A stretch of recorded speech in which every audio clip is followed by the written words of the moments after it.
Paraos en los caminos sin bajadas continuas, mirad y preguntad por las sendas antiguas. Es el buen camino donde se halla la vida. ¿En qué punto el cristiano dejó de confiar en el poder del Espíritu Santo para salvación? ¿Cuándo comenzamos a confiar más en las técnicas evangelísticas que en la ferviente oración esperanzada en el actuar del Espíritu Santo para la salvación de las personas? El evangelismo se ha pervertido. Actuamos conforme a normas no establecidas por el Espíritu Santo. Hoy los cristianos operamos de acuerdo a lo que vemos con los ojos carnales y no nos dejamos guiar por el Espíritu, que nos guiamos por sentimientos y buenas ideas. Nos hemos vuelto tan soberbios que consciente o inconscientemente pensamos que Dios necesita de nuestra ayuda para evangelizar. Si así fuera, la gloria no sería para Él, sino para aquel que le ayuda. Cristo se vería como incapaz e insuficiente de poder cumplir su obra en cada uno de nosotros. Y eso no es gloria, eso es incapacidad. Somos nosotros los que necesitamos del poder del Espíritu Santo para poder hablar conforme a su voluntad. Somos nosotros los incapaces, insuficientes e incompetentes. Y es aquí cuando Cristo se glorifica, al usar a unos seres inútiles para hablar de Él. Y se glorifica aún más en salvar a otros con el toque de su Espíritu Santo. Cristo, antes de su entrada triunfal a Jerusalén, había ocasionado que la multitud de los discípulos que le seguían gozándose comenzaran a alabar a Dios a grandes voces por todas las maravillas que habían visto, diciendo: bendito el Rey que viene en el nombre del Señor, paz en el cielo y gloria en las alturas. Y algunos fariseos le dijeron que reprendiera a los discípulos, mas él les respondió: os digo que si estos callaran, las piedras clamarían. Por ser Cristo, los discípulos le glorificaron. Si estos no lo hicieran, las piedras lo harían. Si por ser Cristo puede hacer hablar las piedras, debemos creer que lo haría. Y aún así la gloria no sería para las piedras por hacerlo, sino para aquel que las hace hablar. Y en esto, ¿qué pudo hacer el hombre? En su insignificancia es incapaz de poder levantar un dedo si Dios no se lo permite. Sin el aliento de vida de Dios en su nariz, la sangre no podría llevar oxígeno a todo el organismo. Seríamos seres inertes, sin luz, sin vida, sin capacidad de poder exhalar siquiera un último grito de ayuda, mucho menos de alabanza. Todo es por Él, se debe a Él, sin Él nada se es, nada se puede, nada se obtiene. Entonces, ¿dónde queda la jactancia? No hay lugar para ella.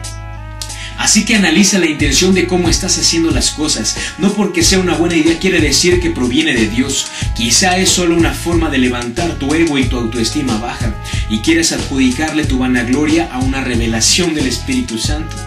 Lo que debe quedar claro es que tenemos que trabajar diligentemente utilizando todos los medios que Dios nos ha entregado para poder compartir de su palabra.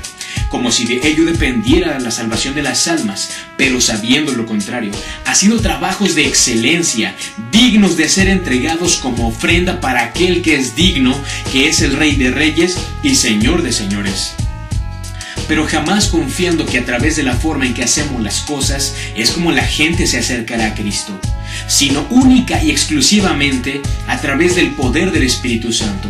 No somos indispensables. Una cosa es que Dios nos use siendo siervos inútiles para glorificarse a sí mismo, y otra es que Dios nos necesite para su obra. Imaginémonos a un escultor con un pequeño cincel, un pequeño martillo y una inmensa roca. El escultor comienza a trabajar con amor, paciencia, diligencia, buscando formas, perfiles, dimensiones exactas, quizá algo de simetría, para que al final la roca termine siendo una escultura monumental y hermosa. Y ahora, en este clímax, ¿quién se lleva la gloria? ¿El cincel? ¿El martillo? ¿La creación que necesitó un creador? ¿O el creador? Entendemos bien que ni la creación misma se puede llevar la gloria, pues tuvo que depender de alguien para ser creada. Solo el creador es digno. Cuando llegamos a la parte de la escultura monumental y hermosa, ¿quién se acordó del pequeño cincel y del pequeño martillo? Esa es la parte que nos corresponde, el pequeño cincel y el pequeño martillo, que solo son herramientas que si no están en la mano del escultor no sirven para nada en la obra. El punto aquí es que no hablamos de un escultor cualquiera que necesite de herramientas. Estamos hablando de Dios creador, que tan solo con el poder de su palabra puede crear o destruir, así que la gloria es de Él. No somos necesarios. Dios nos usa porque así le place. Pero qué maravilloso nuestro Señor, porque sabemos de una gloria venidera que en nosotros ha de manifestarse, pero que también sabemos que será con los que están en Cristo, y que es una gloria que no merecemos, pero que recibiremos solo por gracia en el día de la segunda venida de Cristo.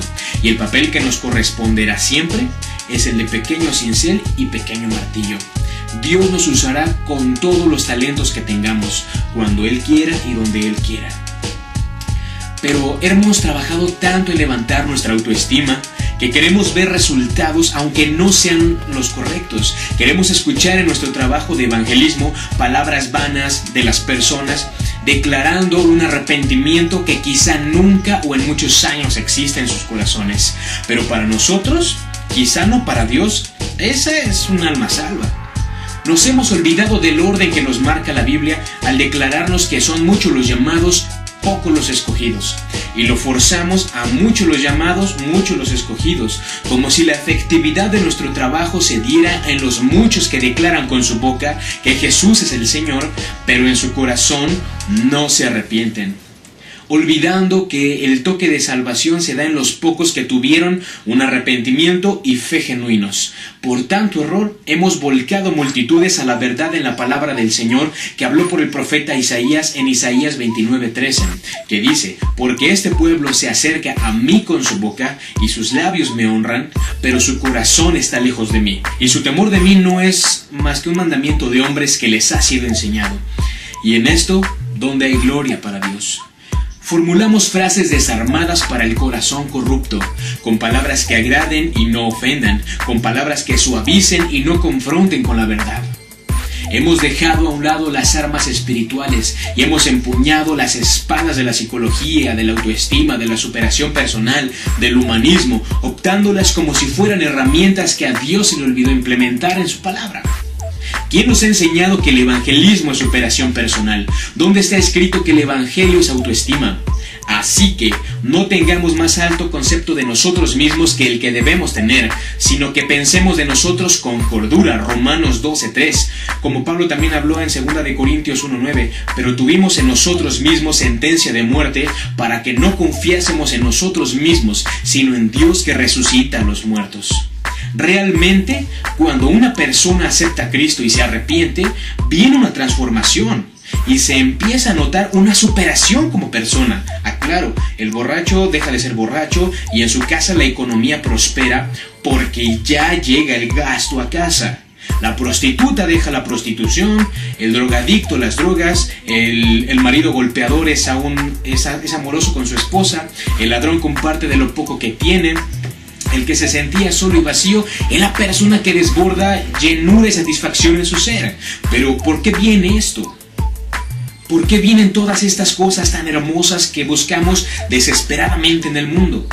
Porque hubo un arrepentimiento de nuestros pecados, porque creímos en un Cristo vivo, que nos ha santificado y justificado a través de su sacrificio, y porque ahora su Espíritu Santo nos redarguye de pecado, para que nos apartemos del pecado, para que vivamos en santidad, para que sobre toda cosa guardada guardemos nuestro corazón, para que vivamos solo para Dios. La imagen de una persona superándose, aprendiendo a amar a su prójimo como a sí mismo, es la consecuencia de una acción, del motivo del Evangelio.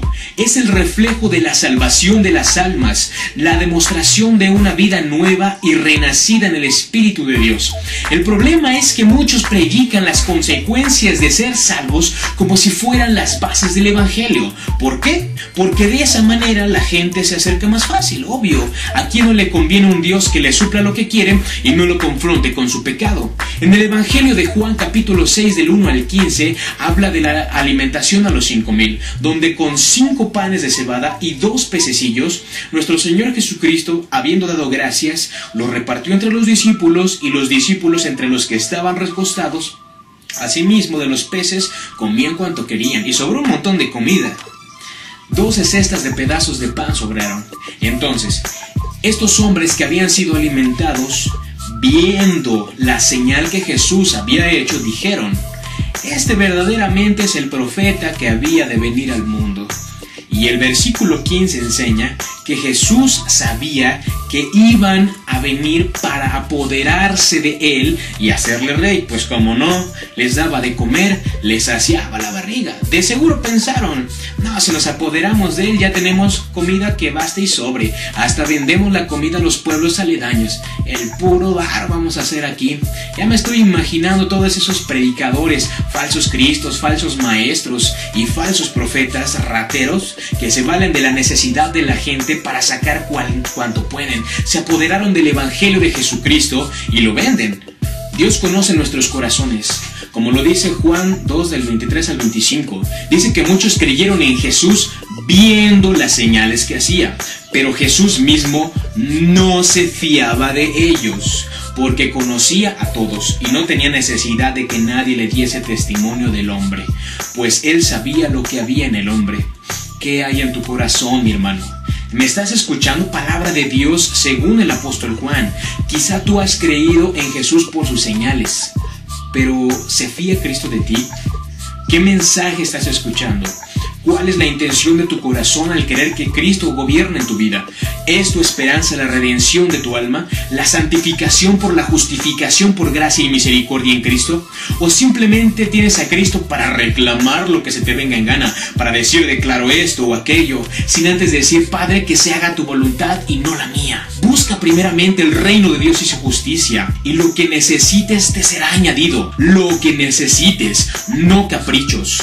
Y date cuenta que lo que aprendes es lo que predicas. ¿Qué clase de evangelio proclamas en las calles? ¿Uno que llene tus bolsillos y ego, o el de otros predicadores? ¿O uno que glorifica el nombre de Cristo y da esperanza de vida eterna? El problema es que no es el evangelio de Cristo el que se predica hoy en día. Hablan muy poco de la necesidad de arrepentirse de sus pecados y apartarse del mal, creyendo en Cristo para ser salvos. No gustan de confrontar a la gente con su maldad, y eso es de preocuparse, porque quién sabe cuál sea la base de su evangelio. Mejor dicho, quién sabe qué evangelio prediquen.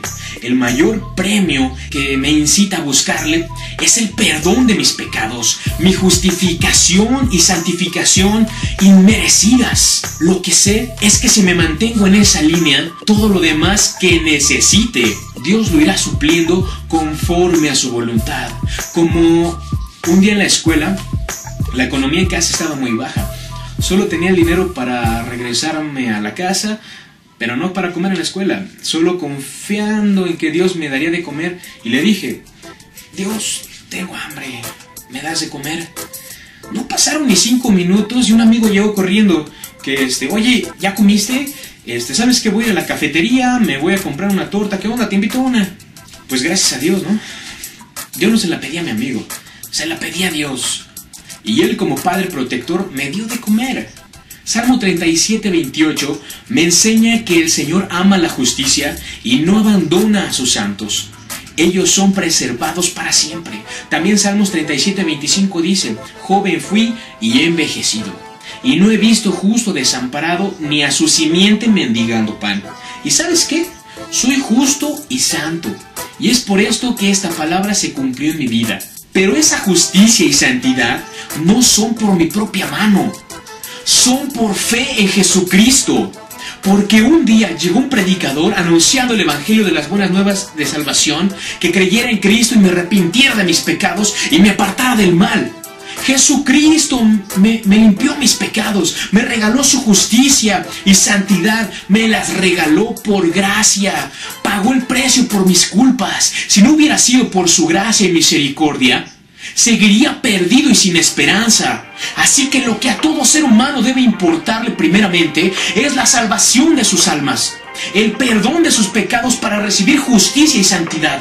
Así que vámonos a predicar la ley de Dios para que la gente conozca lo que ha transgredido y sepa de qué tiene que arrepentirse, y al hacerlo reciba la gracia y misericordia de Dios. Así que ya no evangelices como si vendieras un producto. Habla a la gente lo que tiene que escuchar, que son pecadores y necesitan a Cristo para ser perdonados.